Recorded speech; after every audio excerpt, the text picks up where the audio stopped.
Everyone, welcome to another episode of Get Jashed. Today, I'm very fortunate to have with me, I think we're all fortunate to have with us, Deanna Schneider. So, Deanna is a certified oncology patient navigator and an 18-year terminal cancer treatment survivor. So, there's a lot of words in that bring up a Yeah, lot of maybe even big feelings or like big, like, whoa. So, we'll just get straight into it. Thank you so much for joining me, Deanna. absolutely. Thanks for having me. I'm thrilled to be here. Yeah. So, uh, where do we start? Because what happened 18 years ago? Let's sort of set the scene here, just to sort of, That's a great place yeah, to what start, just right at the beginning. So, in 2006, when I was 38 years old, I received a terminal cancer diagnosis. It is for multiple myeloma, which is technically a blood cancer. It's in that category. It's like in the same cancer category with leukemia or lymphoma. It is considered terminal, and it's a cancer in the bone marrow. So it actually like eats holes in your bones. So my skeleton, my x-rays look like kind of a battlefield. So I had at the time, like I said, I was 38 and I had an 18-month-old son and a 6-year-old daughter. And so I also had an amazing support system, family and friends. Um, and so I chose at the time, after, consulting everyone in my life, I chose a very aggressive treatment program because, I had nothing to lose. And not everybody does, and that's totally fine. People are in very different situations, but I chose the extreme end. So I went to MD Anderson, which is the closest research and teaching hospital, big cancer center near me in Houston, and got started and have been in treatment ever since, with the exception of 4 or 5 months. I've been in treatment since then. So that was the beginning, and it's just gone from there. I've collected huge amounts of experience in the healthcare system, in the medical insurance system. And at some point, I felt well enough to get my certification to help other people through this. I'm a little bit of a unicorn because not many people have been in treatment for so long and feel well enough to help other people. So I'm taking that opportunity. and I just want to, just for context, I think because of the health system comment is relevant also. You're Oh, in, yeah. is it like, so in the United States, I just am. I am. Yeah, uh, yeah. I should have mentioned that. Yeah. just for context of like, I think we all kind of have an idea of how hard the health system can be to navigate there, or even affordability, right? So that's Right. a massive, yeah, that's a massive journey. That's a whole, like, here you can drink at the age of 18. So we always say, like, when something's 18 years old, it's like, oh, it's legal to drink, it's legal to vote, it's legal to, Yeah. Yeah. Yeah. It's been a lifetime. It's kind of it's been the flavor of my life for 18 years and most of my adult life. So my children grew up in this environment. And there were a lot of years that we thought would be my last Christmas, so I overbought. That was the mood of our house. It was kind of an underlying theme, and we did the absolute best we could to give them, a normal childhood. Um, but I know that that's affected them as adults. yeah, of course. I mean, I feel like there's nothing that won't affect kids as they grow into adults anyway. It just depends on what that is. So Yeah, um so you help support cancer patients now. So you're a certified oncology patient or treatment navigator. navigator.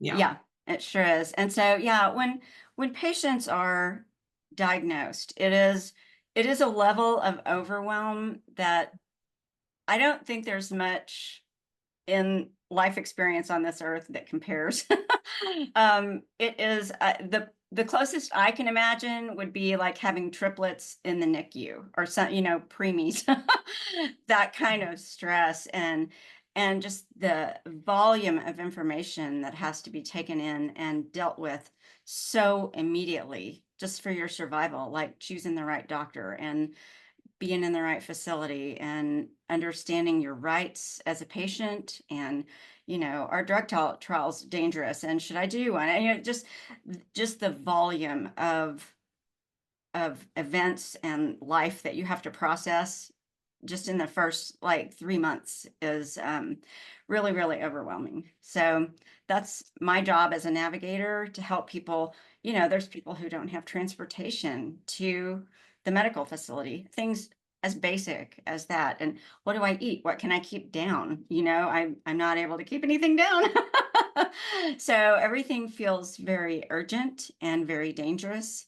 And so my job is to just do a little bit of hand holding, because in 2006, they didn't have navigators and there were social workers, but they were few and far between.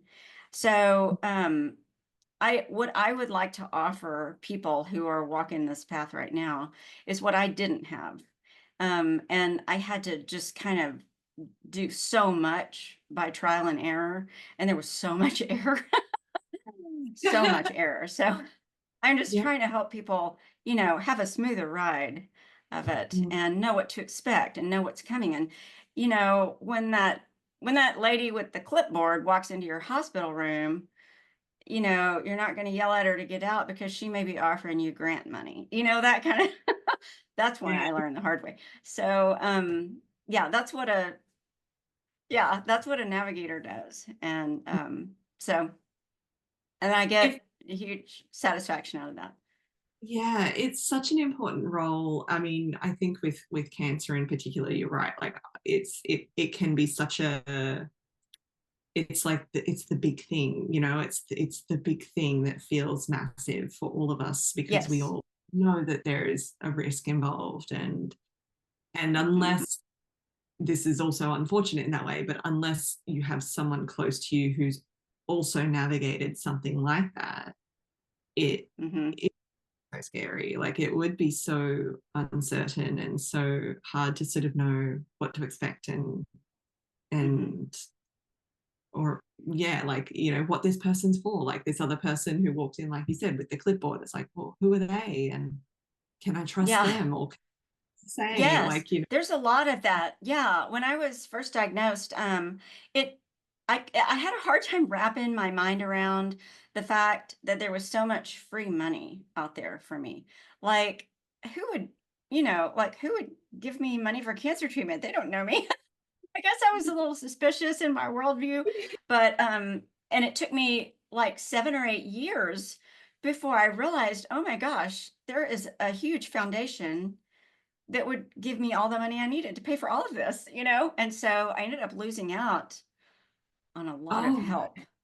Yeah, yeah, so that's the kind of thing that I'd like to just completely prevent for people who, I wish that somebody had pulled me aside and said, look, these people are really legit. You can trust them. They yeah. really do have a huge fund. Yeah, and it would be hard. Like, I mean, as much as we all like to think, like, oh, if someone walked into a room and offered me money, yes, I'd take it. But when you're in a vulnerable, literally, Yes. like, literally, often physically vulnerable as well, not just emotionally or Yeah, mentally, physically vulnerable position, it's so that's like exactly that's it's exactly it. difficult to sort of understand why someone may not uh, trust or even be just suspicious of Mhm. something and not to not get it like that. So Yeah, it's such a big. Was there a yeah. point in was there a point in your own treatment where you realized you wanted to do more of this work, where you're like, oh, enough, let me. That's a very good question. Um, it came much later. The treatment Oh was so intense for so long, and there was so much. recovery, years of recovery. So I'll back up just a second. Right when I was diagnosed in 2006, at that time, the current standard of care was 2 back-to-back transplants. And for me, what that meant was the first one was autologous, meant they were going to give me my own cells. So what they did was they used chemotherapy to kill my bone marrow. It was a stem cell transplant. So they gave me about a week of fatal chemo and killed my bone marrow, completely dead. And then the timing had to be just right. And then they gave what they had taken from me earlier back to me. That transplant did not work at all. But the second one was a donor transplant. They took my brother's stem cells, went through the same thing, killed my immune system again.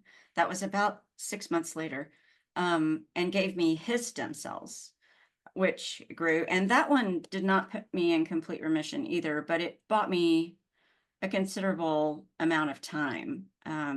So we've just been, I feel like it's just been a race with the clock the whole time. We're just trying to keep me alive until the FDA approves the next thing and the next thing. And a lot of the 18 years was spent doing drug trials, which is the experimental drugs, because there wasn't anything approved that I hadn't already tried. So, yeah, I've kind of lost my train of thought, but that's what I've been doing. And then 8 years later, I did a third stem cell transplant, again with my brother's cells. So during all that, that first 10 years, I was in such heavy treatment that the thought hadn't crossed my mind to help anyone else. I was in survival mode. Yeah, like super understandably so. And I think there's something as well, like it is important to want to help other people and everything, but sometimes you go through seasons in life, and for you it's been quite an extended season of sometimes you need to just the help. Like it's there's definitely important merit in being able to allow yourself to just receive as well. And and just focus on me. And it gets old, I'll tell you, just focusing on yourself all the time. It does get old, but it's a matter of life or death. So you just do what you have to do. And about 2 years after that third transplant, I found a drug, and they had told me by this time, Ms. Schneider, do not hope for complete remission. It's not an option anymore. This is not a possibility. It's not within the realm of possibility for you. So, but this drug did put me in complete remission for about 4.5 years. And that's when I started thinking, okay, I'm still taking the drug, but there's not a lot of side effects. And that's when the book started to gel, and certification, and like, okay, I can do this, and I want to do this. So that was a long way to your answer, but that's when it started. This is the journey, right? Like this is literally the story and the experience. And I think it's important for people to hear that sometimes we don't always have the clarity or the space to know what that bigger vision is, as much as we like to talk about, like, I love talking about bigger vision things, but also sometimes you're just not gonna be in that space, and that is also like, that just has to be a part of it, and because it's our lives, like it's just us living out. There's there's no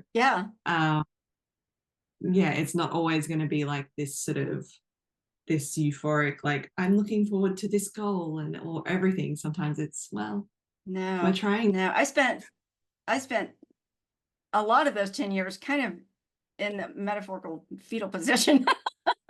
So, but I had to be there in order to be where I am now, because I feel like, with very few exceptions, I feel like I've experienced so much of it now that I could address with different patients in different situations. I feel like I could speak to so much of it now that I'm hoping to really be able to help some more people. Yeah, definitely. What was the process of like without, you don't have to go into like the paperwork kind of details, but like in terms of getting into sort of access these patients that you are supporting and everything, was there any roadblocks in the system or Yeah, in it? actually, yeah, there are, so these people in treatment have access to social workers in their practice that they go to or the big medical centers. They just don't know it because there's not enough social workers or navigators for everyone. And so they don't advertise that. And I work independently. I'm not in one of the big facilities. So I'm, I am having that challenge of reaching people. So that's the book that I wrote, I'm hoping will not only help people, but be kind of a signpost for getting to my website and finding my services. So, Yeah, and I think that's an important way to sort of, when there is this kind of support out there that is from a really a depth of lived experience, yeah, we yeah, we can't, it's almost like we need to platform it more because it's, yeah. it's It really is kind of unique in that way. Social workers and other navigators who do it just because they feel a passion for it. And, they are great and I couldn't have done it without them. But I never did meet anyone like myself that could say, yes, been there, done that. Here's what you need to do. And I know this from experience. So, I feel like I have that to offer yeah. that most people in my industry may not. Some people do have, there are navigators that have been in treatment for a long time, but Mhm. not many have done 18 years of terminal, Yeah, the like, terminal thing. yeah, wow. um like, not for cancer or anything, but I had it's like relatively minor surgery like earlier in the year, like a few months ago, and Hmm. it was meant to be day surgery. It was unexpectedly, they're like, you're not reacting well, you've got really low blood pressure, like we're just going to keep you Oh in it over. yeah, And at first I was like, I mean, I'd just come out of surgery, so I wasn't really thinking anyway, but at first I was like, oh, but that's not what I wanted. I wanted to just go home. And then there was a point in the evening, it wasn't even in the night yet, it was in the evening, where I was like, oh, thank God I'm here, because this would have yeah. been scary at home. Like everything was fine, but it was just, like, for anyone listening as well, if you've ever had like really low blood pressure while in extreme pain, as well as Oh feeling sick gosh, from, yeah, the painkillers, again, like it's not on the same yes, level, but it was like, I remember just having, despite it all, having a clarity of, thank God I'm here, but yeah, also this is here, also really challenging here. yeah. Like we, I love I adore nurses, and I think I will forever just adore nurses. And, like they are Hmm. amazing. Everyone They are amazing validated people. yeah, like they were so validating and they were so helpful, but the environment was also overwhelming. It was like, you Yeah, know, it was, like any hospital, it was noisy. It was, there were lights, even if they weren't in my, like there were, there was just a lot going on. And I still right, had the clarity right. at home, this would still be scary, like, because we wouldn't know what was going on. Yeah, So, yeah. They're yeah, as unpleasant as they are. There are times for the hospital. Sounds like yeah. that was one of them. It just makes me think of like, well, it makes me wonder, in your experience, were there any moments where, because I know that we've sort of previously mentioned, like there's always room for improvement with communication and things that you wish you had known, or things were there any things that you wish you had more clarity on ahead of time, or maybe like on the flip side, that you wish you kind of didn't know and just were able to just get through it? That's a great, yeah, those are both good questions, especially the second one. That's very intuitive of you to think of that. So I'll answer the first one first. yes, there were many, many things that happened that I wish that I'd had more communication on. One of the chapters in the book is about self-advocacy, because there Mm, were several events that happened during my treatment. And treatment is so intense. You're interacting with people just constant, like so many hours a week. So something is bound to happen, you know.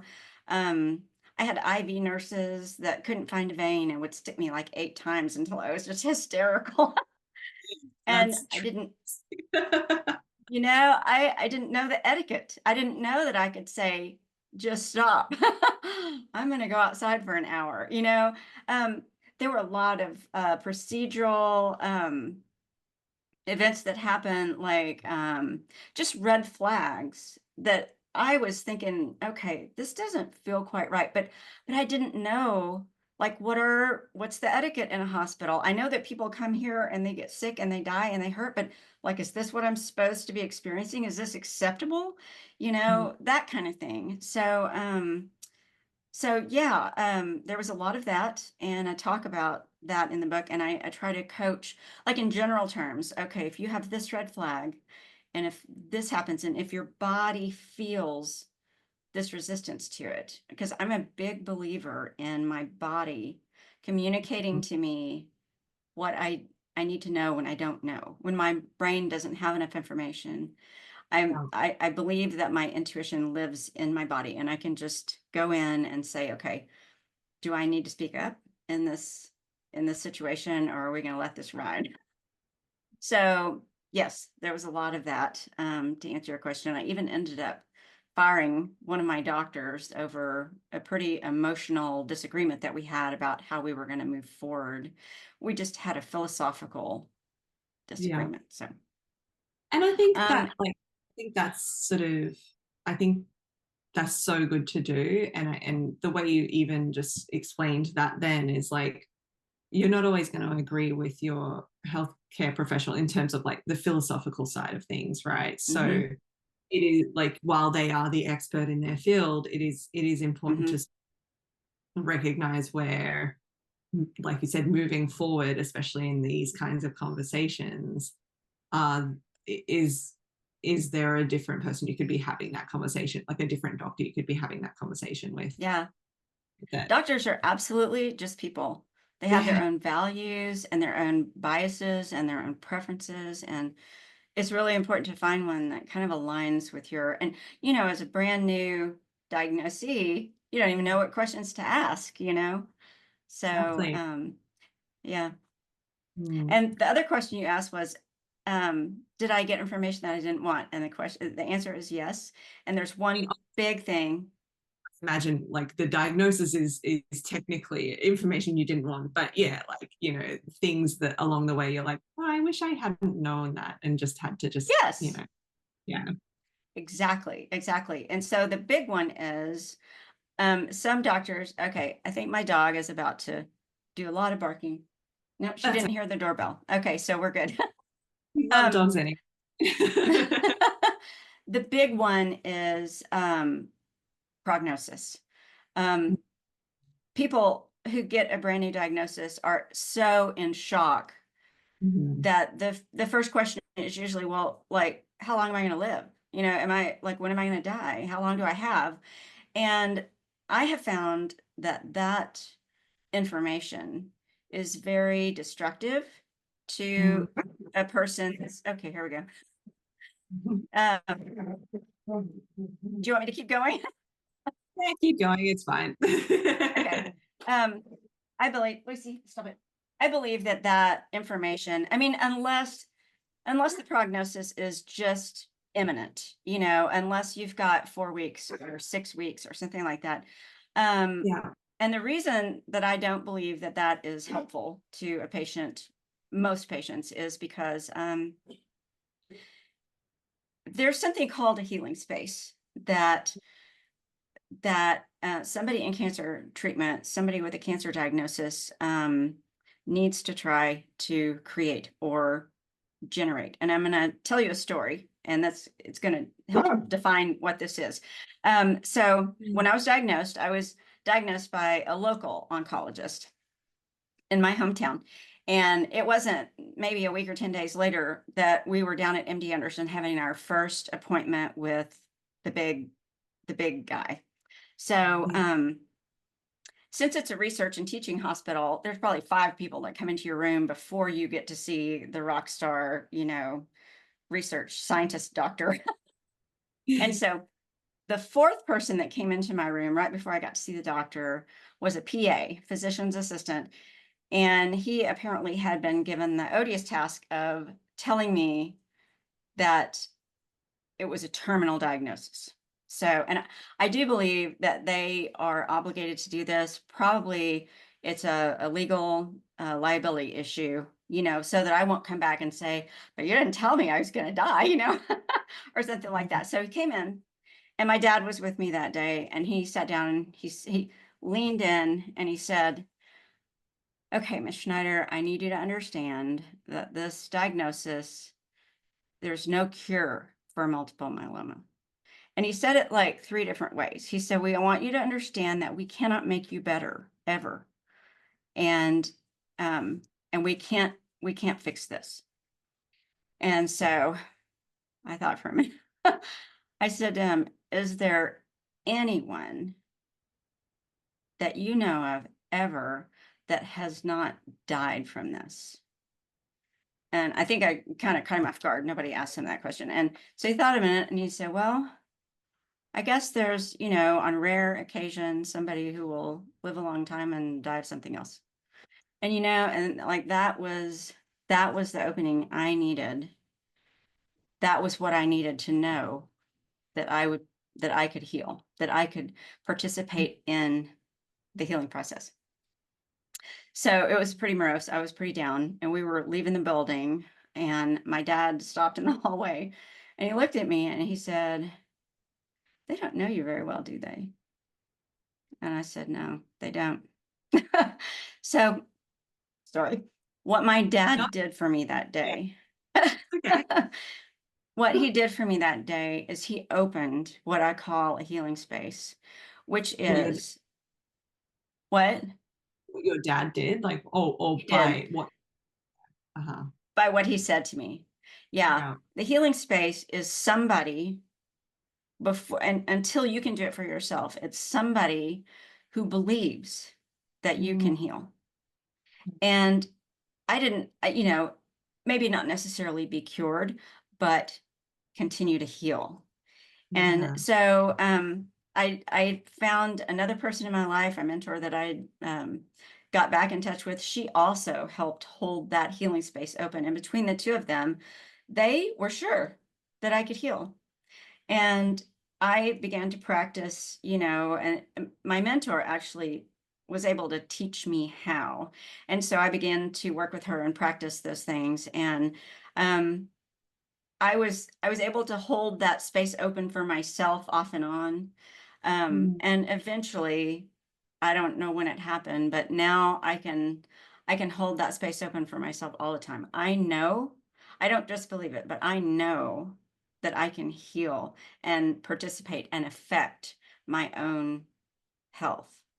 And so I'm, as a patient navigator, that's part of what I want to offer to other people, is to hold that healing space open for them, because I feel like I got very lucky. I don't know that everybody has somebody in their life who is going to say, you got terminal cancer, sure, you can heal that.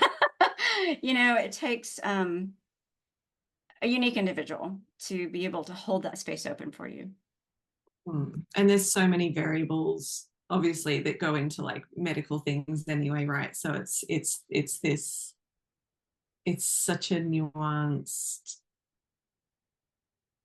conversation to have with both the medical professionals as well as your support structure, like people, because like that's such an amazing story, because I'm sitting here going, well, what would I want to know? And I think it's almost, to me, it's almost semantics in a way, where it's like, I would want to know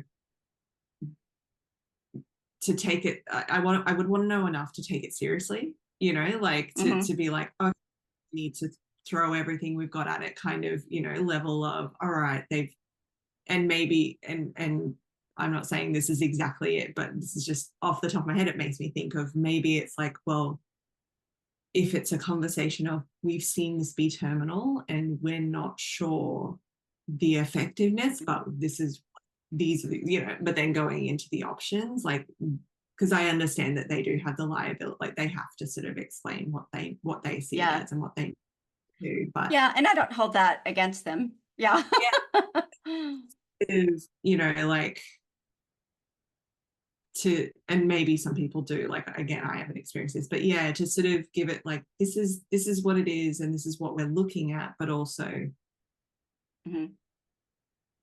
like there's space there, like for those who are just listening and not watching the video, like it's like, oh, but also what's the space that you can create in this and what can you do, because Yeah. rather than going I should. home to wait to, for things to Yeah. just get worse, it's what do you do and what could you do, or what do you need, in Yeah. this space, because that you said earlier, some people choose differently, and it's like, yeah, so what do you need in Absolutely. this?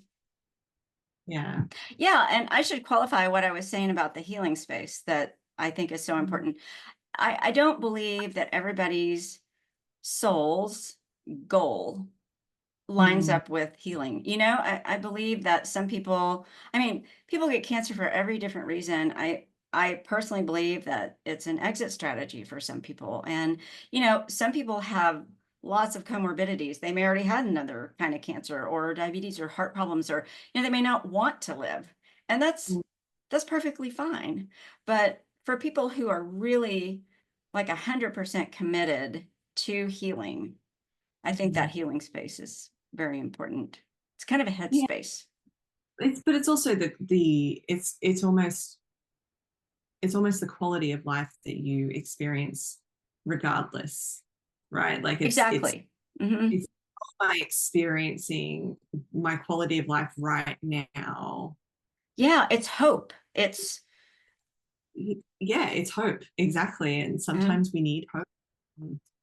There's a lot of I don't know if it's research exactly, but there's a lot of theories into hope, there is research about it, yeah, but there's a lot of theories into hope and how sometimes what human beings need to move forward is hope, and when we yeah, lose hope hope, can't be underestimated in a cancer diagnosis. yeah, It's super important. Yeah. exactly, and even societally, like there's a bigger conversation there, but like, yeah, it's this understanding that we as human beings need hope in order to make our next decision, or in order to, Hmm. like experience life in some kind of quality of life, rather than, Yeah, so yeah, I think definitely. that's such a special gift that your dad was able to just provide for you, and because I imagine his heart Yeah. would have been the time too, like he would have been like, oh my, like that's my baby. Like, Yeah. My dad is a very old soul. He was a marriage and family therapist for 35 years, and just he was very like grounded about it. He never had a giant emotional upset, like the other close family members. And he was just like, he always was just peaceful. And he said, I've always known that you'll be fine. So, um, I don't know. I think he's a pretty rare bird, but that is what I would like to do for other people because, the hope that it gave me, like that was my very first taste of hope. Okay, like if he thinks I can do this, well, maybe I really could. And then the doubt comes, blah, blah, blah. And, I have what I call my toolbox that I put all my things in that chase away these voices, like even books and movies, authors, music, things that I can expose myself to that that keep that healing space open for me, keep hope open and at the top of my, you know, just their tools actually just to chase away doubt and fear. during the process, because all the studies they've done on stress hormones and what they do to our health, basically, stress and fear and doubt really, I believe, very much affect the physical environment of my body that's trying to, fight cancer. So Yeah, and I imagine while I imagine the last 18 years haven't felt amazing for you, it might have changed that whole experience versus spending 18 years still getting through it, but just not being in hope and not able to enjoy any moments of presence along the way, or receiving what you need, or now having, like we said, when you're in remission, having that clarity of what you'd like to do next, and supporting other people. It yeah, just, yeah, it's opened such a deep philosophical conversation about, like, almost like, what are we here for and what is life? Because yeah, it's like, oh, finite yeah. for all of us, right? So how are we spending it? Yeah, yeah. Well, you mentioned presence just now, and it's like a cancer diagnosis just plunges you into this really sharp focus on this moment. Like after that diagnosis, every moment I spent with my children, I was just laser focused on them, and that's one of the gifts that it brings. Um, and and it's been harder for me as when I go through times of being more well, it's harder for me to stay present because my Yeah, mind starts, doing all that. But it's so and go like, oh my god, what can we do? Which is great too. But yeah, that presence is such a beautiful it's a experience. gift. It Yeah. is. It is. It's, you try when you're dealing with a cancer diagnosis, not to let fear invade, not to allow thoughts like, oh, how many more times am I going to get to look into my child's eyes? You just, you try to just be with them. Children are, I think, super helpful in the process of having a cancer diagnosis, just because they're so, and animals too, because they're so present and you can be present with them. Oh, yeah. Even it's, and we can apply this presence to any scenario in life. Like I have an aging dog. She's an old Uh-huh. lady, and Okay. she's like one of my soulmates, right? And it's like, Yeah. and she's an Arctic breed, so she's a Malamute. So she does this, the summer fur blowout every year, and Oh, it's gosh. it's a hassle. But also like last year, I remember sort of like just sitting there. She doesn't want to sit there for me to do it, but sitting there brushing her out and going, yeah, I like it is the thought of I don't have many summers of this, like this, where I get to basically, I'm cuddling her, and Yeah. I'm like, okay, like, and then I'm just like, I have that realization, but it returns me back to presence because she's just present. So it's like, okay, I just get to appreciate, I get, Yeah. like, and that's like, I just get to snug her. And it's these moments of presence that it's almost like we don't need to, I mean, if we're in the position of receiving a diagnosis, then yes, but also we don't need to wait for that to Yeah. start to give us, yeah, give us those little, like, they're like little blessings, these little gifts of They moments that we are. get. They're little joy sparkles during the day. And I think it's possible to practice that, with Mm, meditation, and I think meditation is a lot more than sitting with your legs crossed. I think you can meditate while you're doing pretty much anything if you're present while you're doing it. yeah, So like, wow, just like this is, with your dog. that's what I mean. Like it's I mean, we came here to talk about your 18-year cancer journey, but it's also, there's so many lessons in that, and how often do we get that Yeah. opportunity from someone who's been in it for that long, who can Hmm. share all these gifts with us. So thank you so much. You're Tell us welcome. It was my pleasure. your book, because you have a book. Is it out yet, or is it coming out? And It's very close. It's in final edit. Yeah, so I'm hoping by the end of this month, end of November, it will be on Amazon. Yep. And it's called You Are Freaking Out. Here's What to Do. And it's a guide to the first days and weeks of a diagnosis. But it really is, it could go beyond that. It's about paying for cancer and, well, just a lot of the things that we discussed, choosing doctors and how to talk to your kids and your boss and all those things that come up. So, and then the second book that'll be a deeper dive into the hope and peace and even joy during cancer. That'll be maybe another year off. So. We'll make sure that we can include that pre-order or that order link or something for you as well, because yeah, if there's anyone Awesome, listening, thanks. Find use in that, then which there's going to be people, so hopefully that helps. Can people follow you or keep up with you or get in contact with you and your work? Yeah. So my business name is Joy Becomes Her. And so joybecomesher.com is where I live on the internet. And my email address is Deanna, Deanna at joybecomesher.com. So love to hear from anyone who wants to chat. Include all of that in the information as well, just to make it as easy as possible. But thank you so much for sharing.